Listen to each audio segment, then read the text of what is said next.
혈관이 순식간에 깨끗해져요. 또는 노폐물은 이걸로 잡읍시다. 이런 유튜브 썸네일 많이 보셨을 것 같습니다. 그런데 독특한 음식, 독특한 어떤 건강 습관 하시는 것보다 요 요인들을 조절하는 게 가장 중요한 방법입니다. 이렇게 하시면은요, 혈압약 안 드실 수 있으세요. 저는 30년차 가정의학과 전문의 상계백병원 가정의학과의 박현아입니다. 제가 오늘 준비한 주제는요, 혈관에 끼인 노폐물을 씻어내는 방법에 대해서 말씀을 드리도록 하겠습니다. 어떤 질환이 여러분은 가장 걸리면 무섭고 두려우세요? 일단 우리나라 통계를 먼저 보여드릴게요. 22년 사망 원인을 보면은요, 부동의 1위는 항상 암입니다. 암 제외하고 5대 사망 원인 중 2가지가 바로 심장질환과 뇌혈관 질환입니다. 물론 암도 굉장히 무서운 질환이긴 하지만 암은요, 현재 5년 생존율이 71% 정도 됩니다. 사망률이 30% 이내라는 뜻이기도 해요. 그런데 뇌졸중과 심장병은 좀 다릅니다. 뇌졸중 같은 경우에는요, 출혈이 돼서 생기는 출혈성 뇌졸중은 사망률이 거의 40%이거든요. 근데 이렇게 뇌졸중에서 죽지 않고 살아남았다고 해도 25% 정도는 어느 정도 후유증을 가지게 되고요. 40% 정도는 남은 생애를 독립적으로 살 수가 없이 남의 도움이 필요한 그런 삶을 살게 됩니다. 그래서 아마도 암도 무섭지만 독립적으로 살 수 없고 내가 나가 아닌 상태에서 살게 되는 뇌졸중이 조금 더 무서운 질환으로 느껴질 수 있습니다. 그래서 우리는 혈관 관리가 굉장히 중요하지요. 여러분 몸 중에서 바늘로 찔러서 피 안 나오는 데는 어딥니까? 머리카락이랑 손톱, 발톱 말고는 없습니다. 그 말뜻은 우리 몸은 머리끝부터 발끝까지 다 혈관들로 촘촘하게 이루어져 있다는 뜻입니다. 그런데 아무래도 큰 혈관이 문제가 생겼을 때 더 큰 문제가 생기겠죠. 그래서 그중에서 중요한 혈관이 뇌혈관이랑 심장혈관, 다리관의 혈관에 문제가 생겼을 때 더 큰 증상들이 일어나는데요. 혈관들은요, 70% 막힐 때까지는 대부분 아무런 증상이 없어요. 30%만 유지되고 있어야 증상이 나타나기 때문에 어떤 증상이 있다라는 건 내 혈관 질환이 아주 많이 진행해 있다는 뜻입니다. 그럼 혈관이 좁아져 있는 상태에서 근근히 영양소와 산소를 공급을 하고 있다가 계단을 오른다거나 언덕을 오른다거나 이렇게 조금 더 일을 해야 되는 순간이 되면 더 많은 산소와 영양소가 공급이 돼야 되죠. 근데 혈관이 좁아져 있기 때문에 마치 여러분이 이렇게 쭈그리고 오래 앉아있다 일어나면은 저리고 아픈 것처럼 그렇게 심장 근육이 저리고 아픈 증상이 생겨나는 게 바로 협심증이고요. 완전히 꽉 막혀버리면 심근경색이 생기게 됩니다. 머리도 마찬가지입니다. 머리로 가는 혈관이 동맥경화가 생겨서 충분히 혈류가 공급되지 못하게 되면 그 공급되지 못하는 바로 뇌 부분에서 하는 일에 장애가 생기게 되는데요. 제 환자분 중에 한 분이 선생님 가끔 팔에 힘이 빠져요 라고 아주 지나가듯이 얘기를 하셨어요. 뭔가 이상해서 뇌혈관 촬영을 했더니 중뇌동맥의 혈관이 거의 가득 막혀 있었습니다. 이런 식으로 혈관은 정말 조기 증상이 없어요. 어떤 증상이 나타나면 그때는 뇌혈관이 70% 정도는 동맥경화로 막혀 있는 상태다라고 생각하시면 됩니다. 하지만 또 혈관 질환이 좋은 점도 있습니다. 대부분의 혈관 질환을 일으키는 요인들은 예방할 수 있는 요인들입니다. 란셋이라는 유명한 의학 잡지에서 혈관 질환의 몇 % 정도가 예방 가능한 요인인가를 보고한 논문인데요. 무려 90% 정도가 우리가 노력을 하면 예방 가능한 원인에 의해서 혈관 질환이 생긴다, 이렇게 보고하고 있습니다. 그럼 그 요인이 뭘까요? 여러분이 다 아시는 삼고질환, 혈압, 혈당, 콜레스테롤 높은 경우, 그다음에 혈관에 정말 안 좋은 담배 피우는 경우, 그리고 운동도 안 하고 움직이지도 않는 그런 경우, 그리고 식사가 건강하지 않은 경우. 건강하지 않은 식사는 너무 기름지고 너무 정제 탄수화물 드시고 너무 짜게 드시는 그런 식사를 얘기하죠. 요걸 교정을 하면 90%의 혈관 질환을 예방할 수 있다라고 얘기를 하고 있습니다. 한국 사람들한테도 그게 적용돼? 이렇게 궁금해 하실 수가 있죠. 건강검진을 받은 55만 명의 사람을요, 무려 9년 동안 추적 관찰을 했어요. 그래서 제가 앞에서 말씀드린 혈관 질환의 위험 요인들이 굉장히 높은 분들, 그 다음에 중간 정도의 높은 분들, 그 다음에 위험인자가 별로 없는 분들을 9년을 추적을 했더니 위험인자가 거의 없거나 낮은 분에 비해서 위험인자가 초고층에 있는 분들이 78배 정도 심혈관계 질환이 더 많이 생겼다는 걸 9년 동안 관찰할 수 있었습니다. 그 말뜻은 내가 가진 위험인자를 어떻게 조절하느냐에 따라서 내 심혈관계 질환을 얼마나 예방할 수 있느냐가 달라진다는 그런 의미이기도 합니다. 혈관 건강에 안 좋은 음식들, 트랜스 지방이 많은 가공 음식 줄이는 거랑 포화지방이 많은 눈에 보이는 기름들이, 소고기 중에서 눈에 보이는 기름이 있는 소고기들이 있죠. 꽃등심, 그 다음에 갈비, 이런 것들은 눈에 보이는 기름이 있잖아요. 이런 것들은 포화지방이 굉장히 많습니다. 그래서 많이 드시면은 콜레스테롤을 높입니다. 혈액의 콜레스테롤이 높으면 혈관벽에 붙습니다. 거기에서 산화를 일으키면 혈관의 동맥경화를 일으키기 때문에 모든 소고기가 나쁜 게 아니라 기름기가 많은 소고기가 나쁩니다. 돼지고기도 똑같이 삼겹살이 훨씬 비싼데 건강에는 기름이 없는 목살이 훨씬 좋습니다. 그 다음에 혈관 건강에 도움되는 불포화 지방산이 많은 식물성 기름 많이 드시는 거죠. 특히 오메가3이 많은 등푸른 생선이나 들기름 같은 거 드시면 혈관 건강에 또 도움이 되고요. 그 다음에 혈액에 있는 콜레스테롤 찌꺼기를 제거를 할 수 있는 섬유소가 많이 들어있는 채소와 과일, 전곡류를 드시는 거, 이런 찌꺼기들이 혈관벽에 더덕더덕 붙어가지고 동맥경화를 일으키고 염증을 일으키는 것도 막을 수 있습니다. 하지만 제가 봤을 때 정말 가장 중요한 거는 제가 가지고 있는 위험인자를 조절하는 게 가장 중요합니다. 내가 아무리 과일 많이 먹고 시금치 많이 먹어도 하나도 움직이지 않고 하루 종일 가만히 앉아있고 땀날 만큼 운동하지 않으면서 혈관이 좋기도 굉장히 어려워요. 혈관은 운동을 해서 자꾸 스트레스를 주면서 운동 능력을 키워줘야 되거든요. 심혈관계 자체가. 그래서 가지고 있는 위험인자를 조절하는 게 가장 먼저 우선입니다. 그 다음에 또 약을 굉장히 싫어하시지만 혈압, 혈당, 콜레스테롤이 있는 분들은 약을 잘 드셔서 내가 당뇨가 있다 그래도 혈당을 당뇨가 없는 정상인 수준으로 맞춰놓고 혈압을 정상 혈압으로 맞추고 콜레스테롤을 정상으로 맞추게 되면은 내가 가지고 있는 혈관 위험인자를 상당 부분 많이 해결을 하는 셈이 되는 거거든요. 그래서 뭔가 더 좋으려고 아르기닌 영양제 사 먹는 것보다는 약을 먹어야 될 건 약을 먹고 행동을 바꿔야 되는 건 건강 행동으로 바꾸는 거를 하는 게 사실은 더 중요합니다.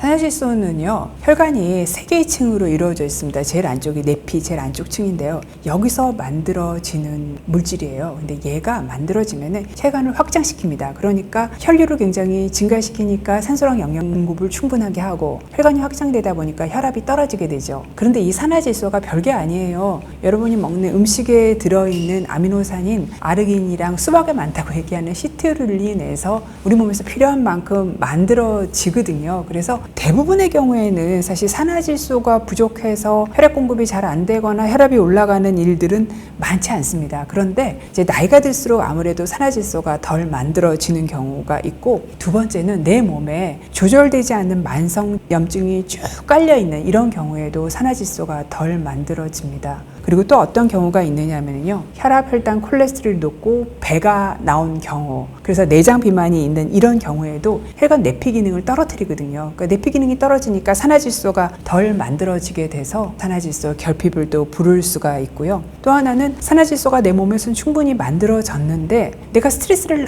너무 많이 받아요. 흡연으로 스트레스가 될 수도 있고, 심리적인 요인의 스트레스가 될 수도 있고, 너무 과한 운동을 해서 스트레스가 될 수도 있고, 또는 내가 대기오염이나 미세먼지에 노출돼서 스트레스가 될 수도 있는데, 이런 스트레스가 많이 노출이 되면은 이게 산화질소를 다 기능을 못하게 막아버리거든요. 그래서 이런 경우에는 산화질소 결핍이 생길 수가 있습니다. 그럼 또 반대로 어떤 경우에 산화질소를 더 많이 만드냐면요, 유산소 운동하시면은요 많이 만들 수가 있고요. 그 다음에 또 초록잎 채소들 있잖아요. 시금치나 루꼴라 같은 초록잎 채소를 드시면 그 채소 안에 나이트레이트가 되게 많이 들어 있습니다. 이 나이트레이트가 몸에 들어가서 산화질소의 원료가 됩니다. 혈관에 좋다고 얘기하는 대시 다이어트가 채소를 많이 먹는 식사요법이거든요. 그래서 대시 다이어트를 하면 혈압이 떨어진다고 보고가 되어 있는데, 아마도 채소에 많이 들어있는 산화질소를 만드는 전고물질 때문에 혈압이 떨어지지 않는가라고 추정해 볼 수가 있습니다.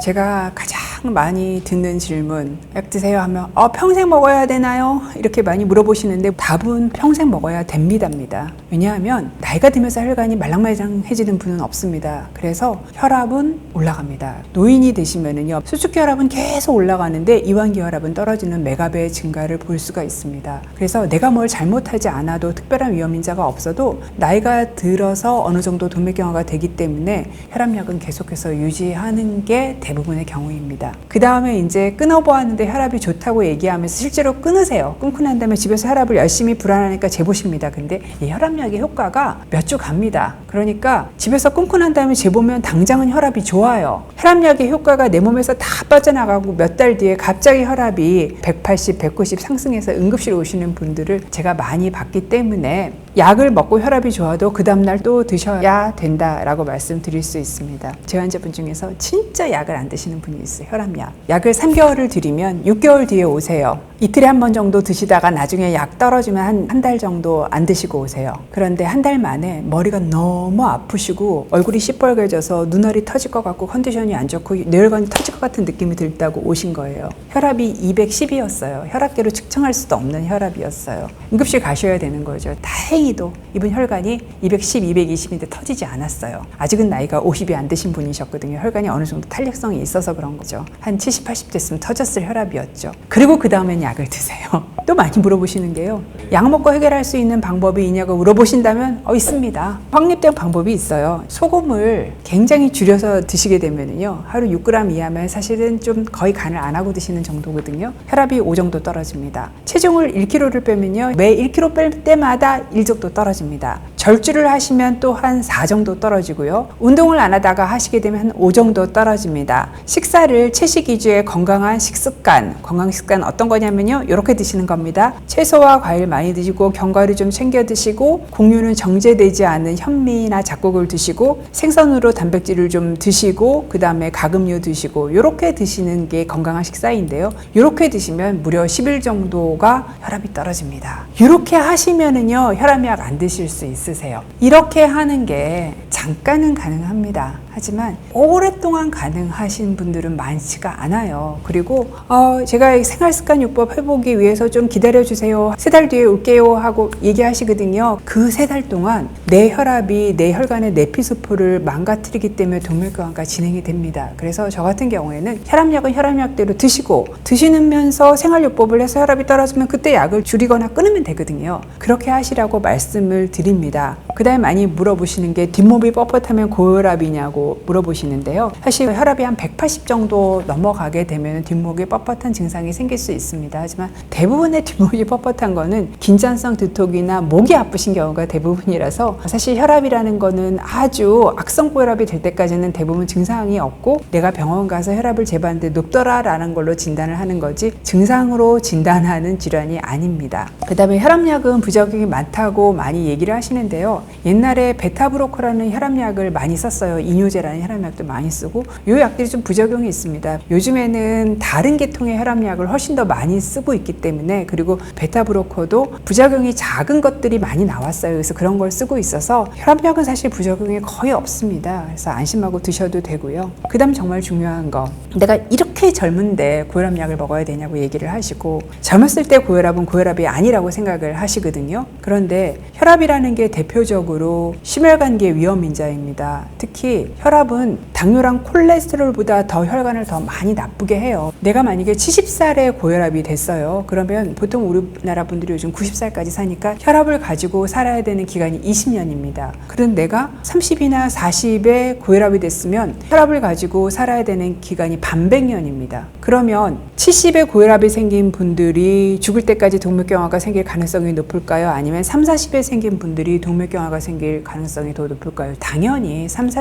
40대 분들이 혈압을 가지고 살아야 되는 기간이 길기 때문에 더 높습니다. 그래서 젊은 분들은 내가 이렇게 젊은데 약을 먹어야 되냐고 얘기를 하지만 젊기 때문에 약을 먹어야 됩니다. 이거는 혈압만에 해당되는 게 아니라 당뇨랑 콜레스테롤에도 똑같이 해당이 됩니다. 한국의 젊은 남성들은 계속 살이 찌고 있어요. 계속 내장 비만이 생기고 있어서 실제로 통계를 30세 이상에서 혈압, 혈당, 콜레스테롤 통인 통계를 냈다가 그 통계를 20세 이상으로 바꿨어요. 왜냐하면 30세 이상에서 통계를 냈더니 20세에 너무 많이 있는 혈압, 혈당, 콜레스테롤 환자가 다 놓쳐지기 때문에 그래서 20대 젊은 사람들의 만성 질환이 굉장히 문제가 되고 이 사람들이 그 질환을 가지고 앞으로 반백년 이상을 살기 때문에 그분들이 80이 되고 70이 되고 이렇게 노인이 됐을 때 혈관 질환들이 더 많아질 가능성이 지금 현재로는 있는 거죠.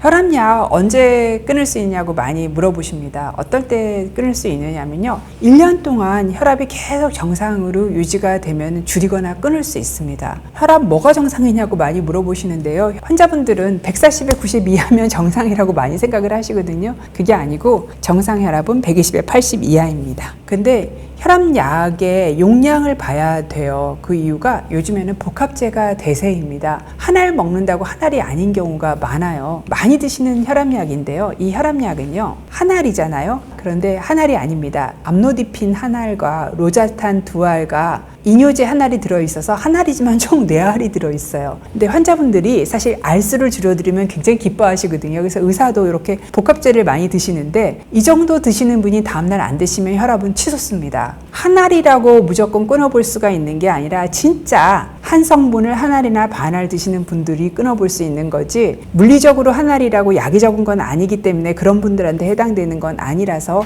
지금 내가 먹고 있는 혈압약의 용량이 굉장히 낮은 경우에 또 해당이 되고요. 그 다음에 내가 건강 습관을 하고 있는데 이걸 계속해서 유지할 수 있어야 돼요. 저염식도 계속하고 운동도 계속하고 절주도 계속하고 금연도 하고 고혈압에 좋은 대시 식사도 계속할 수 있는 이런 분들이 끊어볼 수가 있는 분입니다. 그리고 가끔은요, 고혈압이 아닌데 병원에서만 오면 혈압이 되게 높아서 고혈압으로 진단되셔서 지표혈압은 정상이신 분이 있어요. 그런 분들을 배기고혈압인데, 이런 분들도 지표혈압을 좀 재어보고 과잉 진단이 되신 분들은 또 끊어볼 수가 있습니다.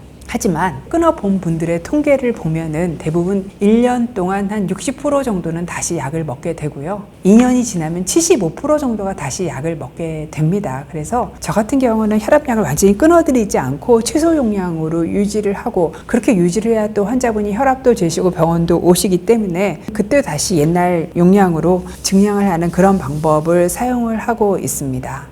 혈압을 이렇게 잴 때마다 다르냐고 물어보시는데요. 실제로 병원에서 24시간 혈압계를 채워서 환자분한테 일상생활을 하게 한 그래프입니다. 이 위에 게 수축기 혈압이고 밑에 게 이완기 혈압인데, 보시면 같은 순간이 하나도 없죠. 요때 혈압은 한 135 정도 되고 요때 잰 혈압은 115 정도 되니까 왜 이렇게 혈압 차이가 많이 나, 이렇게 얘기하실 수밖에 없습니다. 살아있는 사람은요, 매 순간순간마다 나한테 보내줘야 되는 혈류와 혈압이 다릅니다. 그러니까 혈압도 따라서 달라지는 게 정상인 거예요. 그렇기 때문에 혈압을 측정하는 순간은 표준화가 되어 있어야 됩니다. 집에서 재실 때 막 왔다 갔다 하다가 혈압계 가져와서 식탁에 딱 앉아서 재시거든요. 근데 그렇게 재시면 안 되고요. 혈압을 측정하기 전에 최소한 5분 동안 가만히 앉아 있다가 신문도 안 보고 핸드폰도 안 보고 이렇게 조용히 계시다가 측정한 혈압이 올바른 혈압이고요. 불편한 자세로 재시면 안 돼요. 혈압이 높아지거든요. 또 방광에 소변이 가득 차 있으면 그걸 참느라고 또 혈압이 높아집니다. 그래서 화장실도 갔다 온 편안한 상태에서 재시는 게 좋고, 측정하기 30분 전에는 흡연도 하시지 않고 음주도 하지 않고 카페인도 하지 않은 상태에서 재신 게 올바른 혈압 측정입니다. 그리고 재시고 난 다음에 잊지 말아야 할 거는 꼭 수첩에 기록하시는 거 습관화하셔야 됩니다. 그리고 이왕이면은 맥박까지 같이 자동 혈압계에 나오거든요. 같이 측정을 해서 주치의한테 보여주는 것이 가장 좋습니다.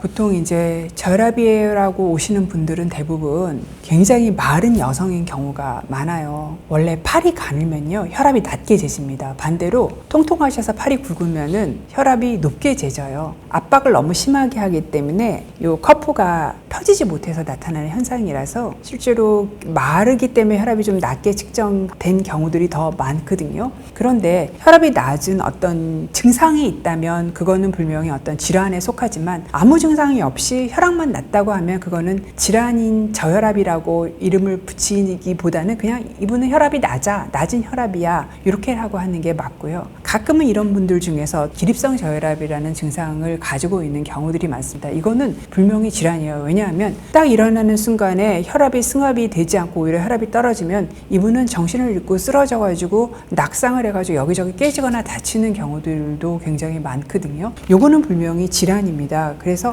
이런 경우들은 어떤 경우들이 있냐면, 평상시 굉장히 혈압이 낮은 그런 분들이 여름같이 굉장히 힘들고 혈관이 되게 확장됐거나 또는 음식을 잘 못 먹을 때 때 혈압이 더 떨어져서 나타나는 그런 경우들도 있고요. 내가 심장에서 펌프질해서 다리로 내려가는 혈류를 다시 심장으로 돌려보내는 가장 중요한 역할을 하는 게 바로 내 다리 근육이기 때문에 근육이 약하신 분들도 벌떡 일어났을 때 어지러운 경우들이 많기 때문에 평상시 약간 근력 운동을 해주시는 것도 기립성 저혈압을 예방할 수 있는 방법입니다. 이렇게 하면 혈관이 순식간에 깨끗해져요. 또는 노폐물은 이걸로 잡읍시다. 뭐 이런 유튜브 썸네일 많이 보셨을 것 같습니다. 그런데 혈압, 혈당, 콜레스테롤, 내장 비만, 흡연, 과도한 음주, 나쁜 음식 드시는 거, 그 다음에 운동 안 하고 활동 안 하는 거, 요 요인들을 조절하는 게 가장 중요한 방법입니다. 그래서 독특한 음식, 독특한 어떤 건강 습관 하시는 것보다 수만 가지의 연구가 증명한 바로 요것들을 제대로 실천하시는 게 가장 우선이고, 하지만 내 환자분들이 많은 분들은 그게 안 되는 분들입니다. 저도 잘 안 되고요. 그럴 경우에 뇌혈관을 지키기 위한 가장 최선의 방법이면서 최고의 방법은 혈압, 혈당, 콜레스테롤 약을 잘 드셔서 그 수치만이라도 정상인에 가깝게 유지하시는 것이 또 그 다음에 차선입니다.